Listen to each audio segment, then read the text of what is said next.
지난주에 이어서 계속되는 서기관들과 바리새인들에 대한 예수님의 책망의 말씀입니다. 예수님의 복음의 말씀 중에서 이렇게 심한 한 장 전체를 채워서 이렇게 저주하고 있는 그런 내용이 사실 잘 없죠. 정말 이렇게 심한 말씀을 하시다니. 지난 시간에 이렇게 책망을 하셨는데 오늘부터는 7가지의 책망, 7가지의 화 있을진저라고 하는 말을 7번이나 하시면서 그듭 책망을 하고 있습니다.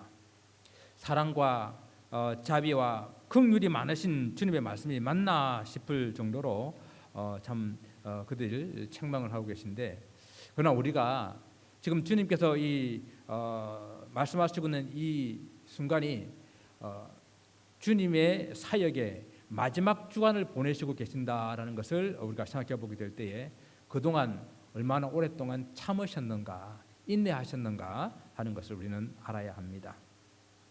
이제 이렇게 말씀하시는 것은 지금까지 예수님을 계속해서 방해하며 대적했던 바리새인들에게 주는 마지막 경고임과 동시에 또한 남겨진 제자들에게 분명한 교훈을 주시기 위한 그런 말씀입니다. 왜냐하면 자칫 방심하면 제자들도 서기관과 바리새인들과 같은 그 길을 걸을 수 있는 위험이 충분하기 때문입니다. 또한 우리는 지난 교회 역사들 속에서 그 위험을 잘 보고 있습니다. 그리고 또 그 위험은 과거의 한 역사면 끝나는 것이 아니라 지금 예배드리는 우리들에게도 동일한 문제이기 때문에 오늘 이 말씀을 우리에게 주시는 그런 경고의 말씀으로 들어야 할 것입니다.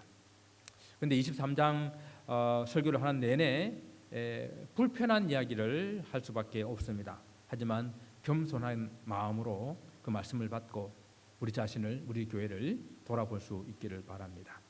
7번 화 있을진저 하시는 그런 경고 말씀 중에서 오늘은 2가지만 살펴보기를 원합니다. 7번의 화를 선포하신 주님께서 서기관들과 바리새인들에게 붙여진 그 수식어가 무엇인지를 주목해 보게 되면은 뭐라고 말합니까? 화 있을진저 뭐하는 서기관들이라고요? 외식하는 서기관들과 바리새인들이여라고 말했습니다. 7번 중에서 6번 동일한 이 부름을 가지고 그들에게 경고하고 있습니다. 그렇기 때문에 이 서기관들과 바리새인들 그 사람들의 특징이 뭐냐 하면은 한마디로 외식하는 자라고 우리는 할 수가 있겠습니다. 그들에게는 자주 이 수식어가 붙었기 때문에 우리에게 아주 익숙한 그런 말입니다. 외식이란 이 말도 우리가 자주 정의를 해 오고 있지 않습니까? 외식이라는 것은 그냥 뭐뭐 인치하다라는 그런 뜻을 가지고 있어요. 뭐뭐 아닌데 뭐뭐 것처럼 이렇게 하는 것. 그래서 그 말을 좀 이렇게 정의를 살펴보게 되게 되면은 원래 이제 가면을 쓰고 다른 사람의 모습으로 생각하고 말하고 행동하는 그런 행위, 그러한 것들을 외식이다라고 이렇게 부르는 것입니다.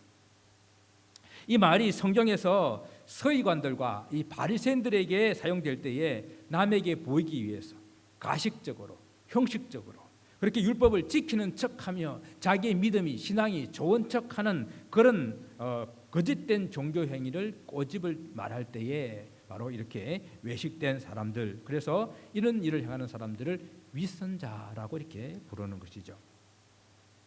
주님께서 이 외식하는 서기관들과 바리새인들에게 그들을 향하여 화가 있을 것이다라고 경고하신 그 첫 번째 내용입니다. 오늘 보면 13절 말씀처럼 너희는 천국 문을 사람들 앞에서 닫고 그리고 너희도 들어가지 않고 들어가려 하는 사람들도 들어가지 못하게 하는도다라고 말씀하십니다. 그들의 외식적인 이 종교 행위가 천국의 문을 닫는 일을 하고 있다라는 것이에요. 혹시 우리가 이 말을 잘못 오해하게 되면은 서기관들과 바리새인들이 천국의 문을 열고 닫을 수 있는 그런 권세가 있는 것인가 이렇게 생각할 수도 있겠지만 전혀 그런 뜻이 아니죠. 바리새인들, 서기관들 그들은 천국의 문을 열고 닫을 그런 권세가 있는 사람들이 아닙니다. 사람에게 있지 않잖아요. 근데 로만 캐톨릭에서는 제1대 교황을 베드로라고 생각하고 그 베드로에게 주님께서 천국의 열쇠를 이게 주었다라고 이야기하기 때문에 모든 교황들에게도 이 열쇠가 있다라고 생각하는 그런 잘못된 생각과 같은 이치죠. 그러나 어떤 사람에게도 이 열쇠를 주신 일이 없고, 그리고 사람으로는 누구도 천국에 열고 닫을 수 있는 사람은 없습니다. 그들이 이 하나님의 나라를 닫고 열 수 있는 권세를 가지고 있다라고 하는 말은 그런 말이 아니라 천국에 들어가는 그 일을 이들이 방해하고 있다, 가로막고 있다라는 그런 말로 이해할 수가 있겠습니다. 마치 천국 문을 닫아버리고 자기들이 그 앞에 버티고 서서 자기도 들어가지 않을 뿐만 아니라 그리고 들어오는 사람들 모두를 다 들어오지 못하게 하는 그런 사람들이라는 것입니다. 여러분, 서기관들과 바리새인들의 외식적인 이런 행동이 이 하나님 나라에 들어가려고 하는 사람들을 가로막는 그런 행위가 된다고 오늘 주님께서 책망하시게 되는데, 원래 서기관과 바리새인들이 뭐한 사람들입니까? 율법을 맡은 사람들 아닙니까? 율법을 맡아서 그 율법을 해석하고, 그리고 율법을 사람들에게 이게 가르치고, 그리고 율법으로 삶의 규정들을 정해가지고 그 규칙들을 사람들에게 또 가르치는, 그리고 율법으로 때로는 사람들의 시시비비를 가려주는 그런 재판을 하는 그런 사람들이 바로 서기관들입니다. 이러한 권한을 가지고 행하는 것 자체, 그것은 문제가 아니에요. 누군가는 해야 되잖아요. 누군가는 이 땅에 살아가면서 재판을 해야 되잖아요. 하나님께서 이스라엘 백성들을 모세를 세우시고 그 모세를 통해서 이스라엘 백성들에게 율법을 주셨지 않습니까? 그리고 율법을 그들에게 가르치게 하셨습니다. 그런데 지금 이 서기관들과 바리새인들이 바로 그 모세의 자리에 앉아서 그 일을 하고 있습니다. 그런데 문제는 무엇입니까? 문제는 그들이 그 모세의 자리에 앉아서 오히려 그 천국의 문을 닫아버리는 그런 행위를 하고 있다라는 것입니다. 사람들을 그 천국으로 들어오지 못하게 하는 그 일을 하고 있다라는 것입니다. 그러면 그들의 어떤 행위가 이 천국의 문을 닫아버리는 그런 행위가 될까 우리는 생각을 해보기를 원합니다. 첫째, 하나님의 율법을 잘못 해석하고 가르치는 것입니다. 그들에게 율법을 맡겨줬는데 그 율법을 잘못 해석한다는 거예요. 그렇습니다. 외식하는 사람들은 그들 마음속에는 하나님이 사실은 없어요. 왜냐하면 외식한다고 하는 것은 자꾸만 사람을 바라보는 것이거든요. 사람이 나를 어떻게 할까? 사람이 어떻게 볼까? 사람이 어떻게 기쁘게 할까? 이것을 생각하는 사람들이거든요. 또 사람들이 보는 데서는 하고 사람들이 보지 않는 곳에서는 하지 않는 그런 사람들이거든요. 그런데 하나님 어떤 분이십니까? 하나님은 사람 마음 중심을 꿰뚫어 보시는 분이십니다. 사람의 모든 생각을 아시는 분이십니다.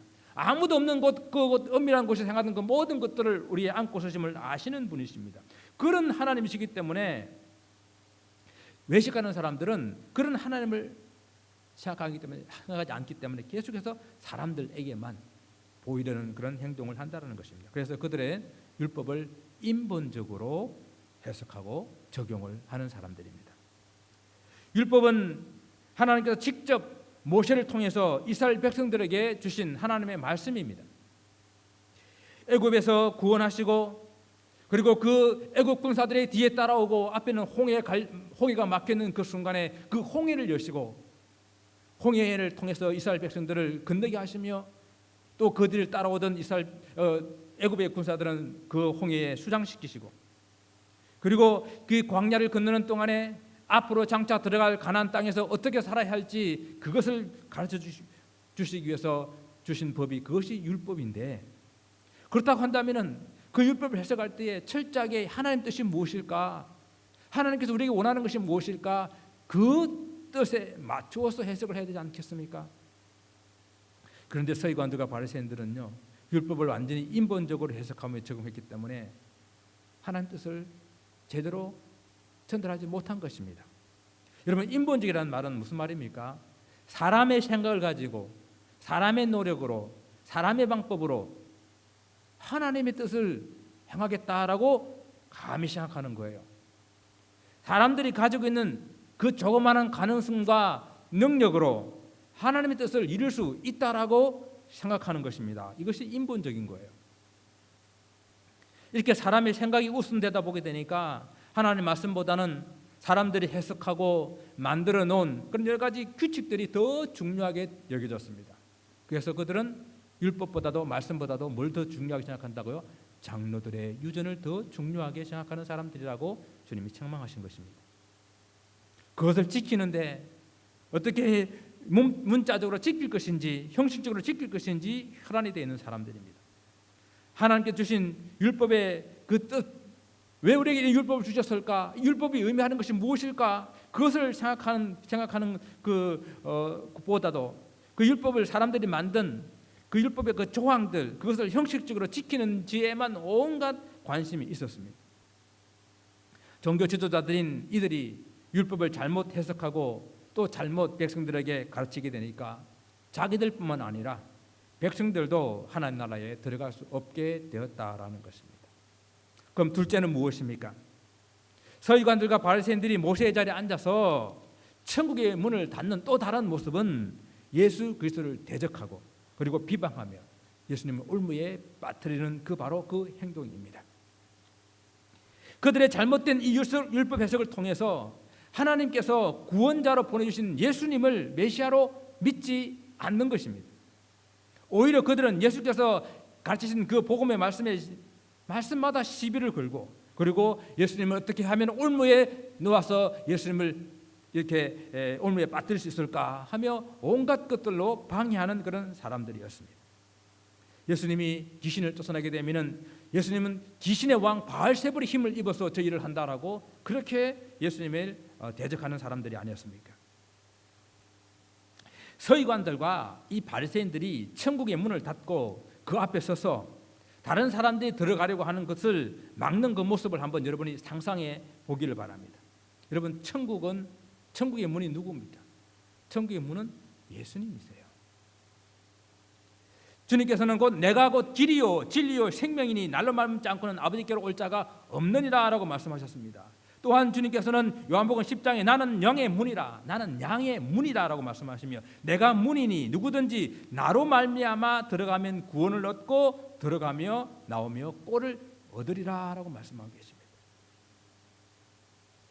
예수께서 바로 이 천국의 열쇠를 가지고 계신 분이세요. 예수님께서 천국의 문을 여시고 닫는 분이시다는 것입니다. 그래서 이사야 선자는 일찍이 예수님에 대해서 이렇게 예언합니다. 내가 또 다윗의 집에 열쇠를 그의 어깨에 두리니 그가 열면 닫을 자가 없겠고 닫으면 열 자가 없으리라. 마지막 성경인 요한계시록 사도 요한은 또는 빌라델비아 교회의 사자들에게 이렇게 보낸 편지에서 이렇게 말합니다. 거룩하고 진실하사 다윗의 열쇠를 가지신 이 곧 열면 닫을 사람이 없고 닫으면 열 사람이 없는 이가 이르시되 바로 예수 그리스도를 바로 이 천국 문을 열고 닫는 열쇠를 가지신 분, 그분으로 묘사하고 있습니다. 예수께서 천국 열쇠를 가지고 계시며 또 천국의 문이라고 말씀하신 이것은 바로 예수님 당신이 하나님 나라 그 자체라는 그런 뜻입니다. 그래서 예수님을 마음에 모시면은 우리가 어디에 있든지 그곳이 바로 하나님의 나라가 되고 예수님이 우리를 통치하시면은 우리가 어디에 있든지 그곳이 바로 하나님의 나라가 되는 것이거든요. 오늘 본문의 이게 헬라 원문도 원문에는 천국의 문 하는 문이라는 그 말은 사실은 없어요. 그냥 천국을 닫는다. 그래서 그냥 천국을 사람들 앞에서 닫고라고 이렇게 기록되어 있습니다. 그렇다고 한다면은 그들이 서기관과 바리새인들이 지금 닫아버리는 것이 뭔가, 막아버리는 것이 뭔가, 바로 예수님이라는 이야기입니다.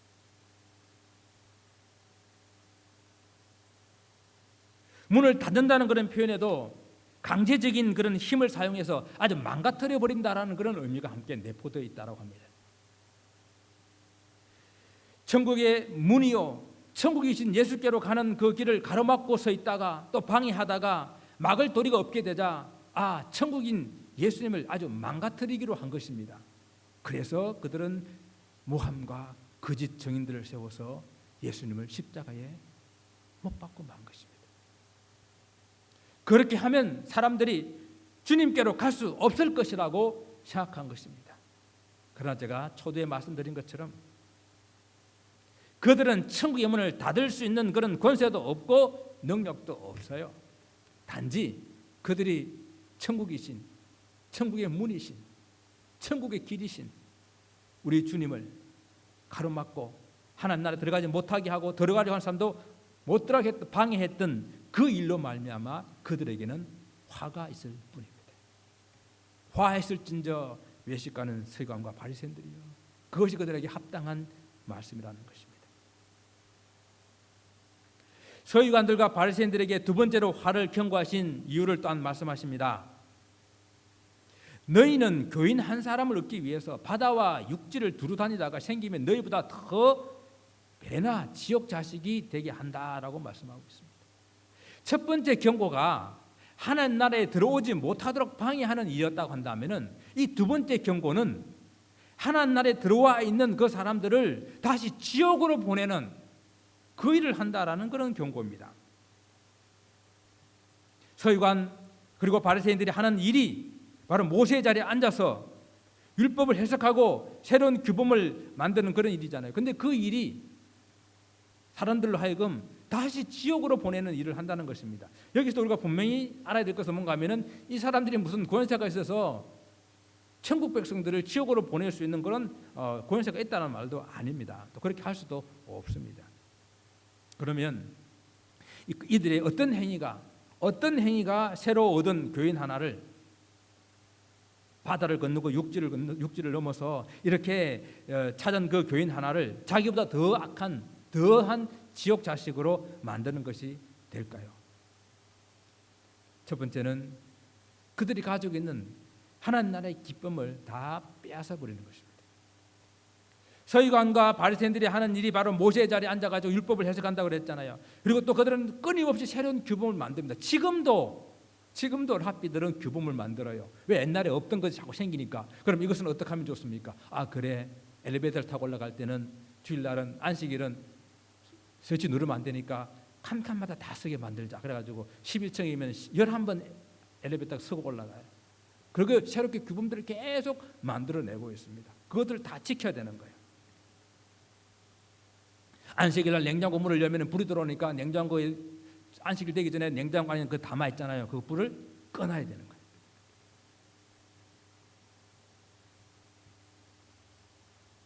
율법을 인본적으로 해석하기 때문에 그들은 사람의 생각과 행위로 구원을 얻을 수 있는 그런 조건들을 만들어 가지고 그것을 지키기 위해서 점점 더 많은 조항들을 만들어가고 있다는 거예요. 이렇게 많은 조항들이 처음 들어온 그 교인에게는 너무도 무거운 짐이 되는 것입니다. 율법을 지키는 것이 기쁨이 아니라, 하나님의 백성 되는 것이 기쁨이 아니라 부담이 되고 마음 기뻐하는 감사하는 마음도 없이 억지로 행하는 그런 일이 되게 하였다라는 것입니다. 여러분, 하나님의 백성으로서 살면서 누릴 수 있는 그 기쁨, 행복을 다 빼앗아 버린 것입니다. 사람들에게 천국의 그 기쁨을 다 빼앗아 갔다는 것입니다. 기쁨 대신 무거운 짐을 그들의 어깨 위에 지워서 부담과 괴로움으로 생활하게 한 것입니다. 우리가 하나님 나라 하는데, 그 하나님 나라는 물론 우리가 죽어서 가는 나라도 맞습니다. 그러나 또한 그 하나님 나라는 우리가 이 땅에 살면서 예수님을 나의 구주로 모시고 사는 이 삶 동안에 여전히 이 땅에서도 우리는 하나님 나라를 느끼며 체험하며 살아가는 것입니다. 그렇다고 한다면은 우리가 그렇게 하나님 나라를 이루고 살아가라고 우리를 모아주신, 허락하신 이 교회 안에서 천국의 기쁨과 만족을 누리며 살아야 되는데, 교회 다니는 것이 왜 그렇게 부담스럽고 왜 그렇게 괴롭고 힘들다고 한다면은 우리는 이 바리새인의 누룩에 감염된 거예요. 오늘날 사탄은 성도들이 교회 생활을 하면서 그 전혀 기쁨이 없이, 감격이 없이 이렇게 살아가도록 만들어 버립니다. 예배를 들어도 아무런 감동이 없습니다. 말씀을 들어도 아무런 찔림이 없고 해결가 없습니다. 찬양을 들어도 그 기쁨이 없고, 그리고 기도를 들어도 그 속에 눈물이 없는 메마른 그런 신앙생활을 하게 만든다는 것이에요. 주님께서는 이 제자들에게 바리새인들과 사두개파 이 사람들의 누룩을 조심해야 된다라고 말씀하지 않았습니까? 그들의 교훈이 바로 그 교훈인 이 누룩이 온 등에 퍼져서 먹지 못하게 만들어 버리는 것처럼 우리의 생각에, 그리고 우리의 신앙에, 그리고 우리의 삶에, 온 우리 생각 속에 다 퍼져가지고 우리를 외식적인 신앙생활을 하도록 만들어 버린다라는 것입니다. 그러나 이것은 사단의 속임수입니다.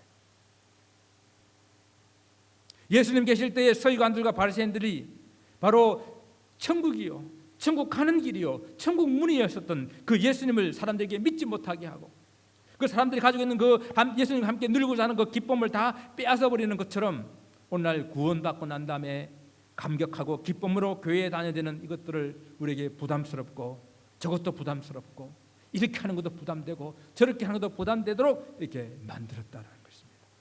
뭐 일주일에 한 번 보면 되지, 뭐 새벽에도 나오라 그러고 금요 성경 탐구 시간에도 나오라 그러고 뭘 그러는가. 아직 코로나 위험이 있는데 온라인으로 예배 드리니까 너무 좋은데 왜 이렇게 구역구역 다 나오라 그러는가. 가끔 이렇게 특송하면 되지 뭐 매주 특송을 해라 그러는가. 교회는요, 자꾸 모이고 부지런히 배우고 봉사하고 이러면서 북적북적 거리면서 성장하는 거거든요. 이렇게 할 때 정말 이 교회에 다니는 기쁨이 있거든요. 구원의 기쁨과 감격이 사라지면요, 그렇게 하는 모든 것들이 다 부담이고 짐이 됩니다. 사랑하는 성도 여러분, 하나씩 하나씩 다시 회복할 수 있기를 원합니다. 다시 우리 주님의 십자가를 바라볼 수 있기를 원합니다. 주님만이 오직 우리의 구원이요, 주님만이 오직 우리의 천국이심을 우리는 기억할 수 있기를 원합니다. 주님으로 인하여 얻은 이 구원의 기쁨은 그 어떤 것들도 어떤 누구도 빼앗아갈 수 없다는 사실을 분명히 기억할 수 있기 바랍니다. 여러분 속지 마시기 바랍니다. 그리고 둘째는 서기관들과 바리새인들의 종교 행위, 바로 외식적인 그 종교 행위들이 사람들을, 이 초신자들을 실족시켰다라는 것입니다. 그들은 사람들에게 율법을 무거운 짐으로 지어놓고 정작 자기들은 안 지켰어요. 우리 지난주에 그 말씀처럼 이 사람들이 어깨에 무거운 짐을 지우고 자기들은 어떻게 했다고요? 손가락 하나라도 움직이지 않았다라고 이렇게 말씀하고 있습니다. 이러한 행동들이 처음 나온 교인들에게, 우리 교회를 말하면 초신자들에게 실족시키는 일이 되었다라는 것이죠. 여러분, 사람들에게 거룩하게 살아라, 경건하게 살아라, 사랑하며 살아라, 용서하며 살아라라고 말하면서 자신들의 삶은 너무도 세속적이고 너무도 정욕적이고 여전히 미워하고 원수 매정을 풀지 않는 그런 삶을 살고 있다라는 것이죠. 이런 사람들이요, 사람의 그 현란한 말에 감동을 받고 마음이 움직이는 것이 아니라 겸손하며 솔선수범하는 그런 태도와 그런 삶에 감동을 받는 것이거든요. 사람들이 보는 데서, 또한 사람들에게 보이려고 하는 그런 행동에서는 거룩한 것처럼, 경건한 것처럼, 영적인 사람인처럼 보이는데 실제는 너무도 세상적인 그런 모습으로 살아갈 때에 사람들은 그것을 보고 실족할 수밖에 없다라는 것입니다. 그러나 주님께서 이렇게 실족시키는 일이 없을 수는 없지만은 실족하게 하는 그 사람에게는 화가 있도다라고 말씀하지 않았습니까? 그래서 이렇게 어린 하나를 실족시키는, 형제 하나를 실족시키는 사람들은 차라리 연자맷돌을 메고 바다에 빠뜨리는 것이 더 낫다라고 말씀하지 않았습니까? 그러니까 이 말씀을 종합해 보게 되면은 서기관들과 이 바리새인들은 이중적인 사람들이에요. 외식적인 그런 삶을 살았다는 것입니다. 이것이 바로 어떤 것인가 하면은 하나님의 율법을 인간적인 것으로 해석해 버리고 잘못 오해해서 가르치며, 또 사람들에게 잘못 가르침으로 그들은 천국의 문을 닫아버리는 그런 일을 했었고, 천국 백성들로 하여금 정말 하나님 말씀대로 기쁘게 살려고 하는 그 사람들에게 무거운 짐으로 그들의 모든 기쁨을 다 빼앗아 버렸고, 때로는 그들의 외식적인 모습으로 사람들을 실족하여 떠나게 했다라는 것입니다. 한마디로 이들은 하나님 나라의 방해꾼들입니다. 하나님 나라를 세워야 할 사람들이 하나님 나라를 무너뜨리는 방해꾼이 되었다라는 것입니다. 어찌 이 사람들에게 책망받지 않을 수 있겠습니까? 주님으로부터 이 심한 책망을 받는 서기관들과 바리새인들의 문제, 단지 그 문제가 여러분 그들만의 문제겠습니까? 우리 기존의 성도들도 늘 이런 문제에 봉착하고 있지는 않습니까? 그렇게 오랫동안 신앙생활을 한 성도들에게는 너무 자주 나타나는 그런 문제가 아닙니까? 아니면 오늘날 저 세상이 교회들을 향해서 자주 비판하고 있는 그런 문제들은 아닙니까?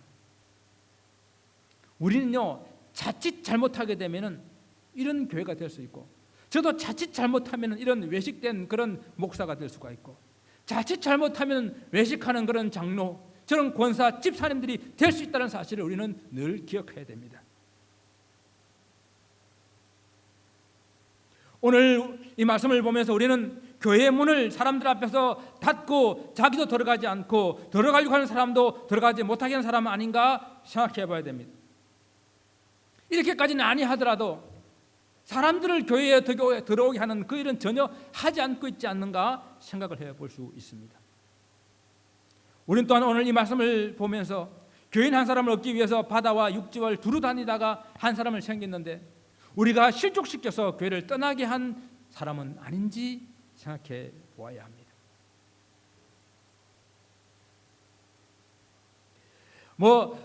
이 서기관과 바리새인들처럼 정말 한 영혼을 찾기 위해서 바다와 육지를 두루 다니는 그 일, 그 수고는 우리가 좀 하지 않았다 하더라도 겨우 들어와 있는 하나님의 백성들을 실족시켜서 그들의 삶의 기쁨을 빼앗고 실족시켜서 세상으로 돌려보낸 일은 없는지 우리는 돌아보기를 원합니다.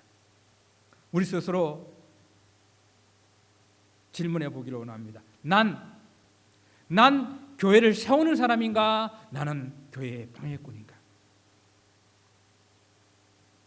이 말씀을 많이 묵상을 하면서 이런 생각을 했습니다. 교회의 문을 닫게 하거나 또 정체하게 하는 그런 길이 있구나 하는 것입니다. 자, 첫 번째, 교회의 문을 빨리 닫게 하는 길. 사람들이 교회에 들어오지 못하게 하고 교회에 다니는 사람들 다 내쫓으면 됩니다. 그게 가장 교회를 빨리 문 닫게 하는 길입니다. 웃으라고 하는 이야기인데. 둘째, 교회의 문을 좀 천천히 닫게 하는 길. 교회에 사람들이 들어오지 못하게 하고 또 그렇지만 교회에 다니는 사람들도 그냥 나가지 못하게 한다. 그럼 천천히 교회 문은 닫게 되어 있습니다. 세 번째, 교회를 그냥 그대로 정체시키는 길. 교회 사람들이 들어오게도 하는데 또 실족시켜서 교회에 있는 사람들을 나가게 만들어버린다. 자, 우리는 어느 쪽에? 여러분, 우리 교회는 어느 쪽 교회 같아요? 그러나 제 네 번째 길도 있습니다. 교회를 빠르게 부흥시키는 길. 교회에 많은 사람들을 들어오게 하고 교회에 들어온 사람은 한 사람도 안 내보낸다. 이건 네 번째 길이에요. 저는 이렇게 됐으면 좋겠어요. 그런데 이 길은 우리가 외식적, 위선적, 형식적인 그런 신앙인이 되지 않을 때 가능합니다. 내가 먼저 길이요 진리요 생명이신 예수님을 나의 구주로 굳게 믿는 믿음의 사람이 될 때 가능합니다. 그리고 많은 사람들을 교회 문을 활짝 열고 들어오게 하는 육지로 바다로 두루 다니며 그들을 교회로 인도하는 일을 할 때에 가능합니다. 그리고 주신 한 생명을 귀하게 여기며 그를 진심으로 섬기는 삶을 살 때 가능합니다. 그런데 이런 일이 하루아침 이루어지지 않잖아요. 매일매일의 우리 삶 가운데서 우리는 주님과 동행하면서 내게 맡겨진 그 일이 크든지 작든지 그를 성실히 감당하며 감사하게 감당하며 내가 진정 이 교회 안에서 제 주님 주신 그 구원의 기쁨 속에 살아가는 그런 모습들을 가지고 살아갈 때 매일의 우리 삶 가운데에 우리 주님의 도우심을 바라보며 우리의 때로는 생기는 크고 작은 어려움들을 믿음으로 이겨나가는 그리고 우리에게 주시겠다고 약속하신 그 약속의 말씀을 붙잡고 하는 나라를 바라보는 그런 삶을 살 때에 이 네 번째 길이 우리 교회에 열려질 것입니다. 이 길을 열어가는 여러분 되시기를 주님으로 축원을 드립니다. 기도하겠습니다.